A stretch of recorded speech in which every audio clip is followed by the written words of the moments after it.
So I am realising quite quickly that I'm really bad at this. My battery ran out halfway through the first video, and then I went to record the video, well, the second part of the video, and again I recorded it without recording it. So this is my second go of the second video. All in all, I think I've done about 6 takes, and that's no exaggeration. So this is the second part of my first video. Well, my second part of my third take of the first video. Yeah. So I think I got to the part where they find a secret door and it leads up to a secret attic. The kids do. So they go up into the attic and they take this British picnic with them that the cook has made, because in this holiday house they've got a cook there. I mean, I've never been in a holiday house with a cook, but it'd be very nice. Maybe that back in the day that's what they did in the 60s.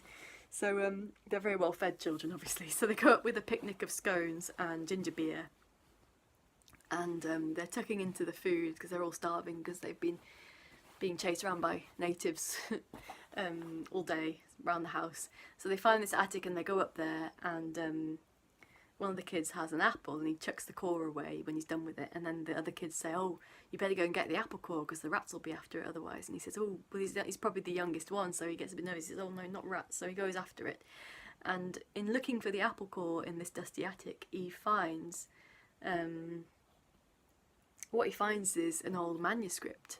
And they look at it for a while and they're thinking, what is this manuscript? It looks ancient, it's probably 1,000 years old. And they realise that it's got a map attached to it.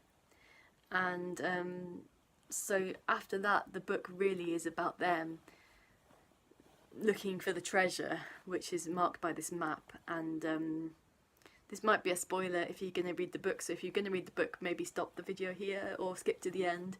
But the treasure is sort of tied up with Arthurian legends, as I might have said earlier. And so the treasure is a chalice, or you know, the Grail.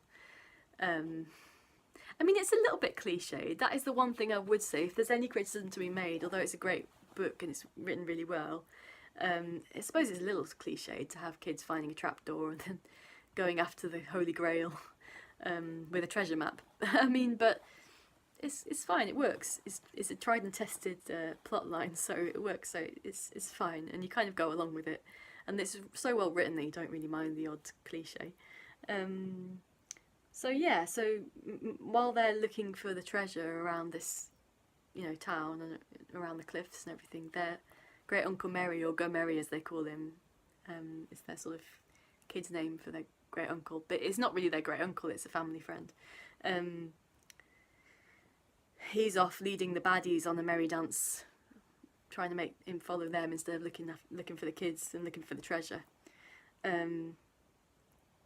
So that's where I am, and I had a suspicion earlier on, I don't know if this turns out to be true, but I have this feeling, I mean, I don't think it will be true, but I think maybe the people who think are the baddies are actually the goodies, and the people who think are the goodies are the baddies, and that would be an interesting twist, but I think that would maybe be a bit too much of a twist. I think that's being a bit extreme, so maybe not, but we'll see. I'll see if my theory proves true.